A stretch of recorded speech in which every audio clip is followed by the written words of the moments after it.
آپ کو پتا امیجن کرنے سے آپ کہیں پر بھی گھوم کے آ سکتے ہو, کہیں پر بھی جا سکتے ہو. اور جب خدا کا کلام میں پڑھ رہا ہوتا ہوں, میں اس جگہ پر گھوم پھر رہا ہوتا ہوں, میں دیکھ رہا ہوتا ہوں ابراہیم کو, میں موسیٰ کو, میں اس سچویشن میں جا کر دیکھ رہا ہوتا ہوں. اور یہ تبھی ممکن ہے جب آپ کا سارا دھیان خدا کے کلام کی طرف ہوگا. میں بتانا چاہتا ہوں خدا کے کلام کو اپنی زندگی کا حصہ بنا لیں. کھانا کھائیں نہ کھائیں, خدا کے کلام کو ضرور پڑھیں. صبح, دوپہر, شام خدا کے کلام کو 3 ٹائم پڑھنا شروع کر دیں, اور یقین جانیں ہر قسم کی بیماریاں آپ کی زندگی سے جاتی رہیں گی. کیونکہ خدا کا کلام, اس کے بارے میں یہ لکھا ہے کہ کبھی بھی بے تاثیر نہیں لوٹتا. یہ اثر کرتا ہے اور پھر واپس جاتا ہے, یہ اثر کرتا ہے اور پھر واپس لوٹتا ہے. خدا کا کلام کبھی بھی بے تاثیر نہیں لوٹتا. دنیا کی باتیں, دنیا کی چیزیں, دنیا کی کتابیں, دنیا کے الفاظ اثر نہیں رکھتے, لیکن خدا کا کلام اثر کرتا ہے. جب ہم پڑھتے ہیں نا, ہمارے منہ سے الفاظ نکلتے ہیں, ہماری سماج سے ٹکراتے ہیں اور ہمارے اندر جاتے ہیں, تو یقین جانے خدا عجیب اچنبے اور بڑے کام کرتا ہے. خدا یہ چاہتا ہے کہ ہم اپنے خدا کے کلام کو اپنی زندگی کا حصہ بنا لیں. صبح, دوپہر, شام, اور جب ہمیں وقت ملتا ہے تب خدا کے کلام کو پڑھیں. یقین جانے آپ کی زندگی میں ایسی برکت جاری ہوگی جو آپ نے کبھی امیجن نہ کی. میں چلتی پھرتی ٹیسٹمنی ہوں خدا کی. میں نے خدا کے کلام کو درجہ دیا, صرف خدا کے کلام کو درجہ دیا, اور خدا نے میری زندگی میں برکت کے دروازوں کو کھول دیا.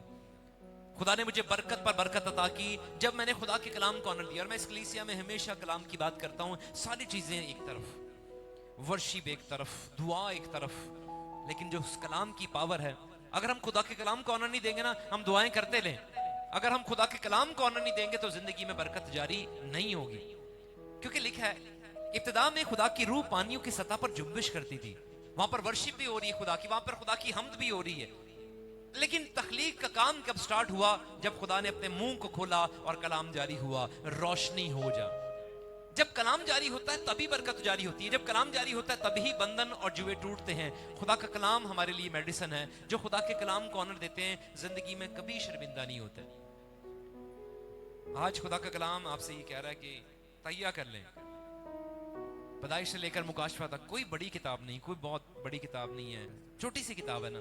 1 پیج کو بھی پڑھنا شروع کریں, 2 پیجوں کو بھی پڑھنا شروع کریں تو کلام آپ کمپلیٹ ختم کر سکتے ہیں. تو وائی ناٹ, تو کیوں نہیں ہم خدا کے کلام کو پڑھ رہے؟ ہم کیوں خدا کے کلام کو آنر نہیں دے رہے؟ ہم کیوں؟ کلام کہتا ہے لوگ عدم معرفت کی وجہ سے ہلاک ہو رہے ہیں, لوگ مر رہے ہیں کیونکہ خدا کے کلام کی واقفیت ان کے پاس نہیں ہے. اور سنڈے کو اور تھرسڈے کو کلام سننا انف نہیں ہے, اور ہر روز بھی کلام سنیں تو بھی ہمیں خود پڑھنے کی ضرورت ہے. اور اگر کلام پڑھیں گے تبھی شفا جاری ہوگی, اگر کلام پڑھیں گے تو ہی برکت جاری ہوگی, اگر کلام پڑھیں گے تو ہی بھالی جاری ہوگی. میں ڈاکٹر چنگی چو کی ٹیسٹمنی میں ہر وقت سناتا بھی ہوں اور بیان بھی کرتا ہوں کہ ایک عورت جسے کینسر ہوا, گلے کا کینسر, خدا کا خادم اس کے لیے دعا کر رہا ہے لیکن وہ شفا نہیں پا رہی. کچھ لوگ نئے بھی نظر آ رہے ہیں, میں ان سے بھی مخاطب ہوں. وہ عورت بزرگہ شفا نہیں پا رہی. خدا کے خادم نے, بندہ نے کہا کہ جا پہاڑ پر جا اور 1000 دفعہ یہ لکھ, یسوع تیرے مار کھانے سے میں نے شفا پائی ہے, اور تو نے بولنا بھی ہے. وہ لکھنا شروع ہوئی, اور جب لکھتی گئی تو ساتھ بولتی گئی, یسوع تیرے مار کھانے سے میں نے شفا پائی ہے. اور 10 دن بعد جب 10,000 دفعہ جب اس نے لکھ لیا, 10,000 ٹائم, اور جب وہ واپس آتی ہے وہ پورے پیپروں کا پورا بنڈل اس خدا کے خادم کے پاس لے کر آتی ہے. خدا کا خادم مسکراتا ہے اور کہتا ہے کہ ذرا وہ گلے کی گلٹی تو دکھا جس میں کینسر تھا. خدا نے اسے مکمل طور پر ہیل کر دیا جب اس نے اپنی ڈائریکشن کس طرف لگائی؟ کلام کی طرف.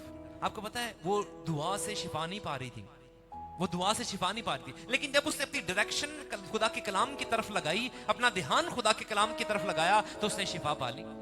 کبھی کبھی ایسا ہوتا ہے کہ ہم خدا کے خادموں سے بھی دعا کروا رہے ہوتے ہیں لیکن ہمارا ایمان اندر نہیں ہوتا. میں جس بات کی طرف آپ کو لے کے جانا چاہ رہا ہوں, آپ کو پتا ہے یہ ایمان ہی ہے جس سے ہم شفا پا سکتے ہیں, اور ایمان کا تعلق خدا کے کلام سے ہے. اگر خدا کے کلام کو پڑھیں گے تبھی تو آپ کے اندر ایمان جنم لے گا.